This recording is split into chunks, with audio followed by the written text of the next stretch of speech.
Escucha lo que pasó en Innovar Sustentabilidad Radio.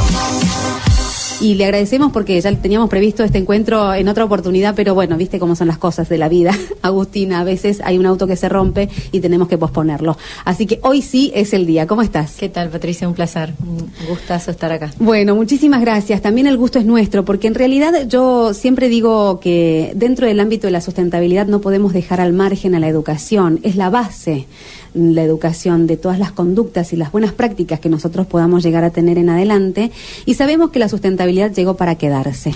Entonces educarnos, educarlos, no solamente a los chicos, sino también a los grandes, a los que ya venimos con otro tipo de culturas y que lamentablemente, o por suerte, tenemos la oportunidad de modificar todas estas cuestiones que hacen que nosotros dejemos malos hábitos para empezar a incorporar a los buenos. Primero, Agustina, quiero que me cuentes un poquito qué es Educar 2050.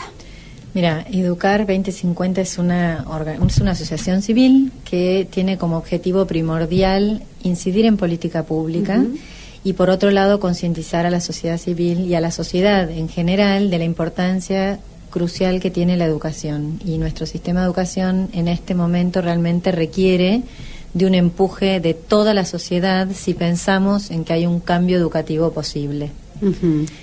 ¿De qué manera ustedes trabajan bajando justamente estos lineamientos, no solamente con docentes, directivos, sino también con el ámbito público que de alguna forma requiere también cierta capacitación, ¿no? Totalmente. Nosotros tenemos como 4 ejes principales de acción dentro de nuestra ONG, entre los que está, por un lado, todo un tema de comunicación a través de prensa o a través de foros que hacemos en distintas provincias del país, y Buenos Aires tenemos como nuestro foro anual a fin de año, en donde traemos referentes, expertos, y lo que intentamos más que nada es generar un poco de este tipo de debates constructivos, ¿no es cierto?, como para pensar de vuelta de manera muy amplia y de manera muy democrática cómo imaginamos y debemos accionar para mejorar un sistema.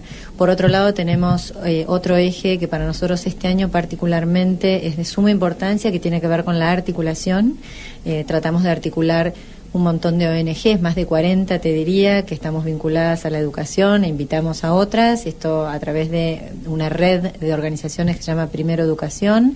Coordinamos esta cuestión, por otro lado, a través de articular con otras ONGs que tienen objetivos similares a los nuestros, pero ya en la región, con 14 países de Latinoamérica. Por otro lado, estamos haciendo mucho trabajo de articulación público-privada.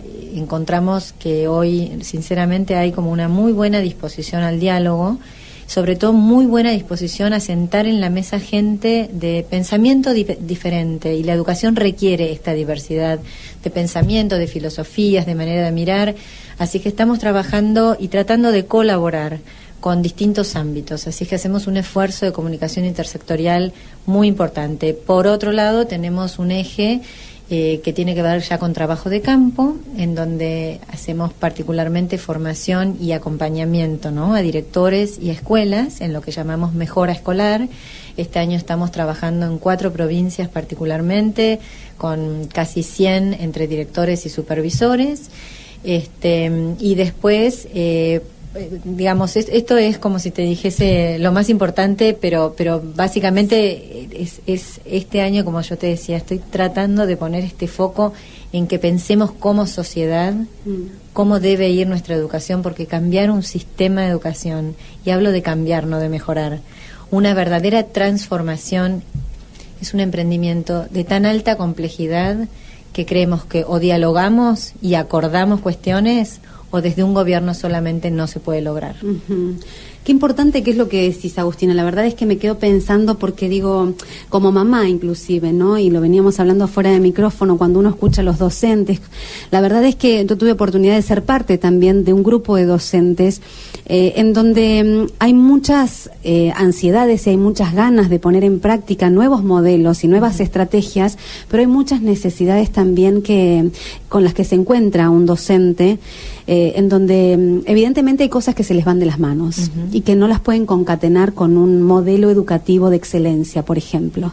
El hambre de los chicos, las situaciones familiares, la violencia, lo que se vive en espacios vulnerables y la desigualdad entre lo que es una escuela de altos recursos y una escuela de muy bajos recursos. La pregunta es, ¿cómo hacer para unificar o cómo hacer para, de alguna manera, abastecer todas estas necesidades? Bueno, creo que, y esto sí, debiéramos pensar como sociedad cuál es el rol de cada uno cuando debemos pensar este gran objetivo que tiene que ver con disminuir esta brecha, y yo hablo de brecha de oportunidades, ¿no es cierto?, donde supuestamente acá es donde creo yo la educación entra una cuestión absolutamente esencial si uno piensa en una nación y en sus individuos que deben tener la oportunidad de desarrollarse. ¿Qué pasa? La escuela está pensada como esa unidad que de algún modo debiera ser la igualadora de oportunidades. A veces nosotros desde Educar lo que sostenemos y tratamos de promover muchísimo es esta idea de que las mejores escuelas debieran estar justamente llegando a las poblaciones y a los chiquitos de mayor carencia, carencia económica, carencia cultural, carencia que va en un sentido amplio. Eso sentimos que no ocurre, que creemos que realmente la cosa debiera enfocarse hacia esta cuestión de lograr una sociedad un poco más pareja, más igualitaria. Así que yo creo que ahí hay muchísimo trabajo que hacer. Casos, ejemplos concretos, encontramos que en aquellas escuelas por ahí que están quizás en la ruralidad o demás, no tienen agua potable, no tienen materiales didácticos, en fin, son cosas que parecieran muy básicas, pero ¿qué pasa? Encontramos a los docentes que terminan poniendo muchísimo de su tiempo en tratar de satisfacer estas cuestiones que son de necesidades básicas, en vez de poder hacer lo que debieran estar haciendo dentro de la escuela, que tiene que ver más con procesos de enseñanza y aprendizaje. Pero creo yo que, de vuelta, tiene que ver con este esfuerzo de varias partes, de varios sectores. Ahí es donde digo mi optimismo. Creo que se está comprendiendo un poco más los datos de nuestro sistema, los indicadores dicen mucho por sí mismos. Entonces, ¿cómo atender estas cuestiones para que realmente la escuela vuelva a ser lo que debe hacer? Que tiene que ver con garantizar ciertos niveles de aprendizaje satisfactorios, no me gusta hablar de mínimos, pero mínimamente esos aprendizajes satisfactorios que le permiten a todo niño, no importa dónde haya nacido, que tenga esa oportunidad de desarrollarse hacia una vida plena. Ahora, Agustina, yo la verdad es que, por un lado, también lo que entiendo es que muchos de esos papás que tienen estos chiquitos dentro de estos sectores de vulnerabilidad tampoco se encuentran con la capacidad como para sostener una situación con estas características, ¿no? Entonces, depositan la confianza, por decirlo de alguna manera, en el docente. No solamente para la educación, en la instrucción que los chicos tienen que tener en materia de conocimiento, sino también en cuestiones que tienen que ver con valores. Sí, desde ya. Depositan, o a veces, como vos dijiste, tiene que ver también un poco con tu propia, digamos, el nivel cultural que ellos también tengan, o a veces el mismo contexto familiar, a veces la cosa se va de las manos. Sin lugar a duda, la escuela vuelve a tomar este asunto. El tema de la formación en valores es absolutamente primordial. Uno pensaría, lo que no ocurre en la casa debiera ocurrir en la escuela. Pero acá, Patricia, para confesarte, y lamento por ahí que en este sentido yo tengo por ahí una mirada un poquito, si querés, menos optimista, es que en la escuela no está, en muchas escuelas sí, ni hablar, ¿no es cierto? Pero a nivel sistema no estamos dando buena respuesta, porque vos fíjate, esto es un dato durísimo, pero lo que muestran hoy los datos, tanto de nuestro país como de la región, es que en Argentina las escuelas están teniendo muy mal clima escolar. Claro. ¿A qué hace referencia esto? Esto hace referencia, por eso digo, va de lleno al tema valores, al nivel de respeto, al nivel de escucha, al nivel de, por ejemplo, cuánto tiempo lleva que los chicos logren sentarse y que comience una clase. Todo lo que tiene que ver con la conflictividad. Entonces, estamos, creo yo, o sea, lo mismo que uno ve en el tejido social, que en Argentina creo que debemos aceptar que en muchos aspectos se ha roto. Estamos con serios problemas justamente de lo que tiene que ver con nomás el tono que uno por ahí encuentra en la calle o demás. Eso mismo se traslada a la escuela. La escuela es un vivo reflejo de lo que ocurre en una sociedad. Entonces, tenemos mucho por reconstruir. creo que tenemos muchísimo por reconstruir y vuelvo a decir, es un emprendimiento altamente complejo, pero lo que sí no tengo la más mínima duda y lo muestran las escuelas que lo logran, es que esto se puede hacer. Hay escuelas que han logrado este buen clima escolar a partir de liderazgos sólidos, a partir de equipos de docentes y directores que trabajan en pos de objetivos y que conviven y que dialogan a pesar de que puede haber ideas diversas y que lo logran mejorar el clima institucional, logran mejorar el clima del aula, que es un poco ese entorno propicio al aprendizaje que cuesta tanto lograr en Argentina, y a partir de ahí logran lo más difícil, que es el aprendizaje real, claro. El aprendizaje en valores, en cuestiones de competencias académicas y en cuestiones de competencias que creo yo que son súper importantes, que son las socioemocionales, el trabajo colaborativo, el sentido de autoeficacia, la perseverancia. Todas estas cuestiones son sumamente difíciles de que los chicos las logren desarrollar, a no ser que haya un buen clima dentro de la escuela. Qué importante lo que estás diciendo, Agustina. La verdad es que uno empieza a recrear situaciones, inclusive de nuestra propia vida, ¿no? En donde hay ciertos conflictos y entendemos que para poder resolverlos necesitamos poder estar dentro de un buen clima, dentro de un buen clima con buen diálogo, dentro de lo que se puede llegar a la conciliación, más allá de la discusión, ¿no es cierto? De poder respetarnos desde este lugar, desde el respeto, y de ver que también es necesario imponer ese respeto como docente, porque también estas cosas están trastocadas, ¿no? El docente merece respeto, los chicos se tienen que entender justamente estas cuestiones para poderse bajar, tranquilizar y aprender.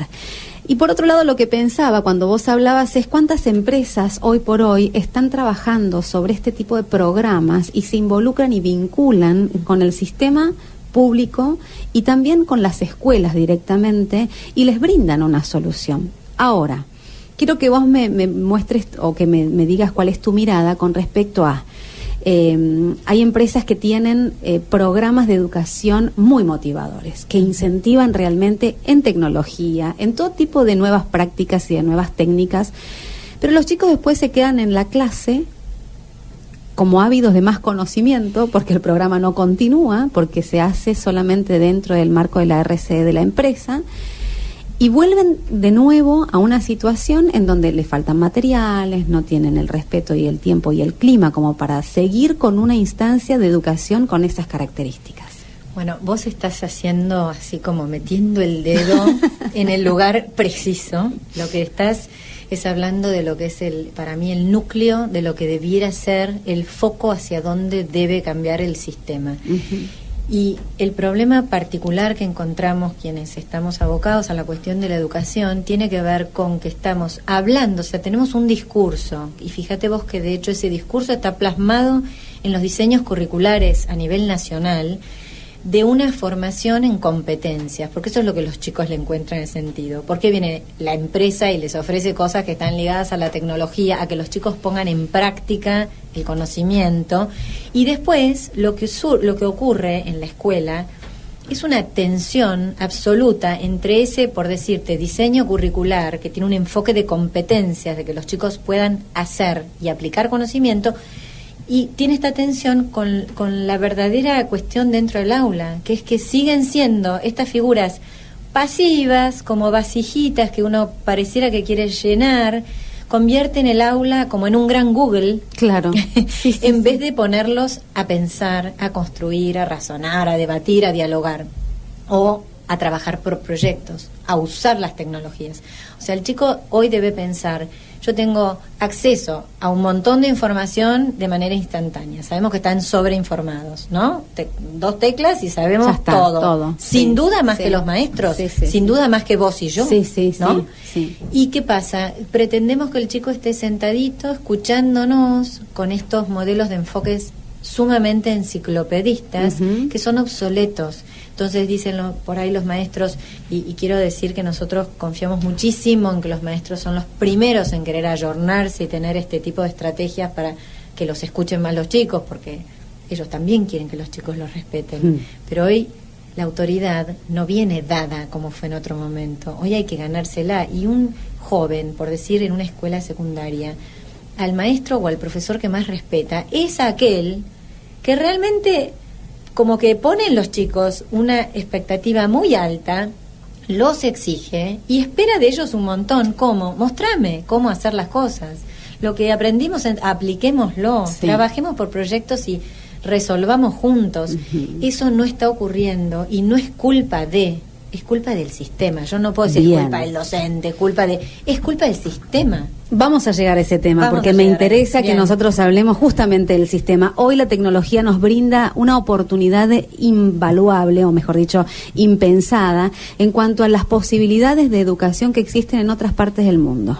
Uno pone solamente una charla TED del doctor Robinson y ya la verdad es que queda fascinado, porque dice, ¿cómo esto no se puede implementar dentro del aula?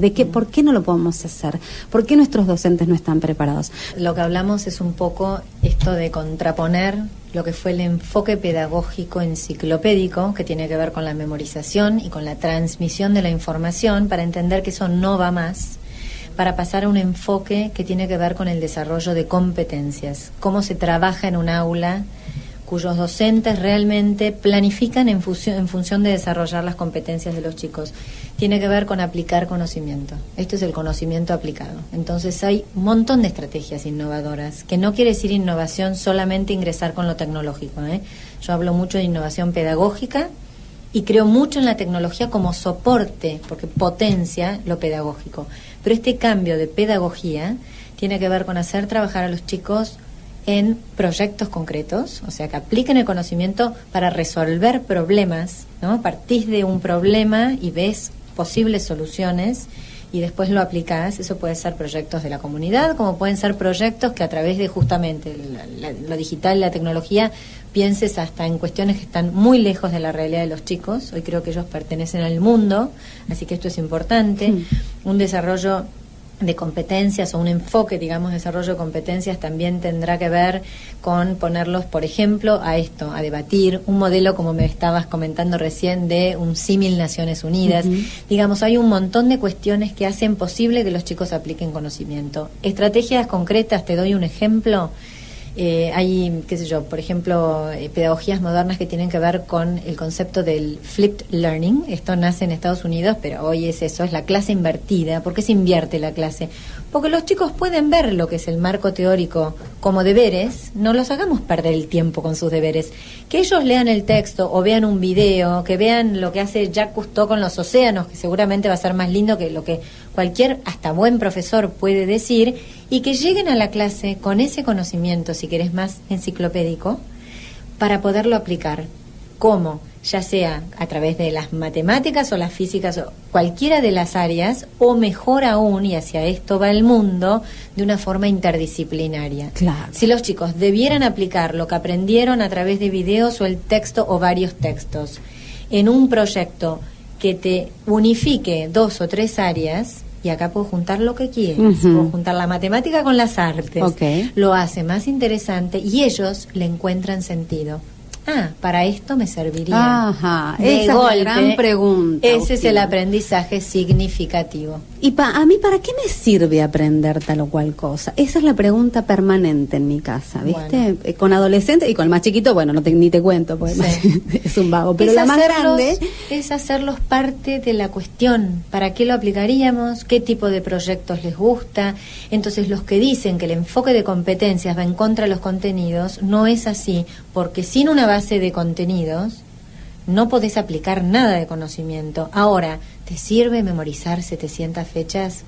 Creo que no. Y acá es donde estamos en esta transición de cambio más difícil, ¿no? Ahora, es muy difícil capacitar a los docentes para esta nueva tendencia, porque digo, hay docentes de distintas generaciones y hay organizaciones que se están dedicando a la educación con docentes muy jóvenes y con docentes que vienen con esta formación de TEDx, por ejemplo. Que nosotros tenemos en la República Argentina el TEDx Educación, en donde se presentan jóvenes inspiradores en materia educativa y vos decís, pero ¿esto por qué no pasa en las aulas?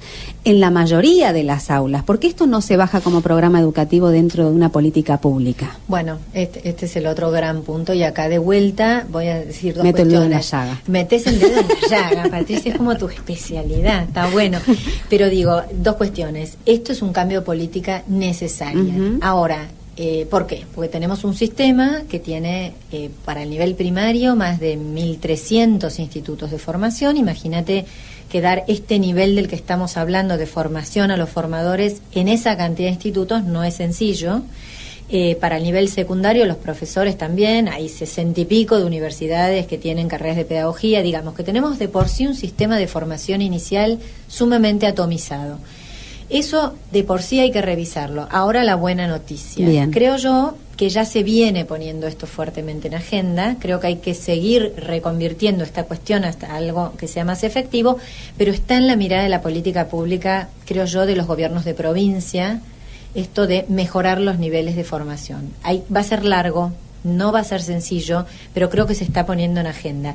De hecho, el Infod es la agencia, si querés, a nivel nacional, que tiene a cargo todo lo que es la formación de los docentes del país y está realmente trabajando fuertemente en los nuevos diseños curriculares. Se apunta a esto, la implementación va a llevar mucho tiempo, pero también desde un lado de optimismo. Es muy importante en los docentes la formación continua, como el médico. Claro. Vos te recibiste, pero si no seguís estudiando toda tu vida. Desde ya. Esto es lo que caracteriza a la docencia como profesión. No es un oficio, no es un arte, es una profesión. Implica que hay que seguir estudiando de por vida. Y en las escuelas, esto de la profesión, de la formación continua es importante. Y también se está haciendo mucho foco desde las políticas en esto. Creo que los buenos directores llevan a sus equipos a que tengan muy buen nivel de formación continua y creo que hay que profundizar este proceso. En esto realmente creo. Es la forma de llevar a la docencia a otro nivel y a otro formato de pedagogía del siglo XXI. Coincido plenamente, pero tenemos un tercer inconveniente, que sería el cómo se capacita aquella persona o aquella docente que está en la puna y que necesita también estar atenta a otro tipo de situaciones. Bueno, a través de probablemente lo digital, esto es como un recurso extraordinario para llegar a aquellos lugares que realmente no tienen acceso fácil por un tema de geografía a distancia. Se está haciendo. Vuelvo a repetir lo mismo, si uno piensa que hay 40 y pico mil escuelas, va a ser difícil, pero tiene que ver con estrategia. Esto es un tema de estrategia. Y en algunos aspectos, cambio de regulación. ¿Cómo se lleva un sistema, un cambio? Vuelvo a repetir lo que dije en la entrada. Para esto trabajamos. Tenemos que empujar todos desde la sociedad. En esto tenemos que ver los papás para reclamar, los docentes mismos que están ávidos de formarse diferente porque quieren que sus clases sean más interesantes y que los chicos los miren como con ese respeto a la autoridad de que son profesionales. Tiene que ver desde ya los gobiernos, tiene que ver los sindicatos, tenemos que ver los que estamos en las ONGs y en las universidades. O esto lo articulamos un poco más para empujar juntos o un cambio de lo que es todo nuestro formato de educación y el sistema no va a venir. Y esto te lo digo porque es lo que ha ocurrido en muchos países. Aquellos en los que hemos visto cambios transformacionales es cuando la sociedad dialogó, acordó y empuja junta. Qué importante, me parece que este concepto tiene que quedar bien marcado, ¿no es cierto? Empecemos a articular, a generar sinergias, porque es de la única manera que vamos a poder hacer el cambio que estamos impulsando, que estamos necesitando, porque como vos dijiste al comienzo, no estamos hablando de modificar, sino que estamos hablando de cambiar de raíz. Decime, Agustina, ¿de qué manera ustedes se sostienen como organización? A través de sponsors, de empresas, primordialmente. Después tenemos muchos amigos nuestros individuales. Hacemos nuestro evento de recaudación, que es una comida que vamos a hacer este año en octubre. Y bueno, de esa forma tenemos muchos proyectos. Entonces hay empresas que más que financiar lo que es fortalecimiento de la organización, sostienen proyectos. Por ejemplo, el caso de formación de directores, que bueno, tenemos empresas que confían en esto como una muy buena vía de mejorar escuelas y también eso a nosotros nos contribuye, digamos, para poder hacer algo que es de impacto directo y a la vez poder continuar con toda nuestra operación. Y si queremos conocer un poquito más de Educar 2050, ¿dónde podemos ingresar? Es www.educar2050.org.ar. Muchísimas gracias por haber estado con nosotros, Agustina. Realmente ha sido un placer poder conversar, reflexionar, pensar un poquito más todo lo que tiene que ver con la educación, desde cualquier lugar, ¿no? Desde el lugar del profesional. Nosotros acá con Momedio tenemos una misión, necesitamos poder educar de alguna manera divertir, pero también lo necesitamos hacer bien y necesitamos informar. Nosotros queremos construir conciencia social y abordando estas temáticas entendemos que lo hacemos porque dejamos del otro lado también esta pelota rebotando, ¿no? A ver qué es lo que podemos hacer entre todos, como vos decías, generando sinergias. Así que muchísimas gracias. A vos, Patricia, muchísimas gracias. Estábamos hablando con Agustina Blanco, directora ejecutiva de la organización Educar 2050. Te seguís informando en www.innovarsustentabilidad.com. Lee, mirá, escucha. En Facebook, Innovar Sustentabilidad. En Twitter, @InnovarCS. En Instagram, Innovar Sustentabilidad. Y en YouTube, Innovar Sustentabilidad TV.